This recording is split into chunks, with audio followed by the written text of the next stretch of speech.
Урматтуу көрүүчүлөр, сиздерди Мекендештер YouTube каналына подписация басканды суранабыз. Биздин каналдан мекендештердин жаңылыктарын көрүп туруңуздар.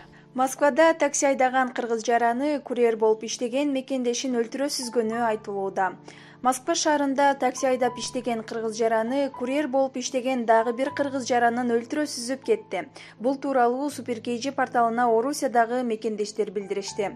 Билдирүүгө ылайык, окуя кечээ 3-сентябрда болгон. Анда жеткирүү кызматында иштеген кыргыз жаранын такси айдап иштеген дагы бир кыргыз жаранын сүзүп кеткен.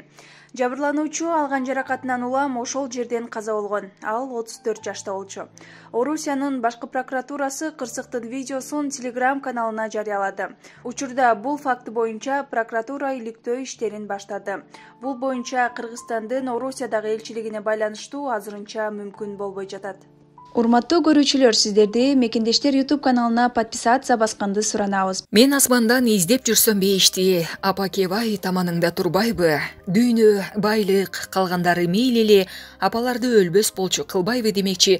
Апалар бар, дүйнөбүз жарык, апалар бар, үйүбүз жылуу, апанын жүрөгү баланын жүрөгү менен кошо согот. Бир гана апа бар, балама көз керек болсо берем деген, жүрөк керек болсо берем деген. Мына ушул сыңарындай бүгүнкү куттуктообуздагы балдарым деп жашап жүргөн Аламдын ажарлуу айымы, балдардын мээримдүү энеси, Жалал Абад облусу Нокен району Шайдан айыл өкмөтүнүн жаңы турмуш айылынын ардактуу тургуну апабыз Ташматова Монусту 4-сентябрь 65 жаш өздүк майрамы Кутман курагы менен куттуктайбыз. Таксист в Москве выехал на красный свет и насмерть сбил курьера на моноколесе. ДТП зафиксировали камеры наружного видеонаблюдения. В кадре видно, что таксист проехал на скорости на запрещающий сигнал светофора. На записи видно, как автомобиль «Шкода» летит, а другие машины остановились на перекрестке. В этот момент мужчина на моноколесе в форме доставщика еды выезжает и попадает под колеса иномарки. От сильного удара его отбрасывает вперед на несколько метров. Курьер погиб на месте, по данным СМИ, ему было 34 года. Водитель такси оставил автомобиль на дороге, с места происшествия не скрылся. Правоохранители ведут проверку по факту случившегося.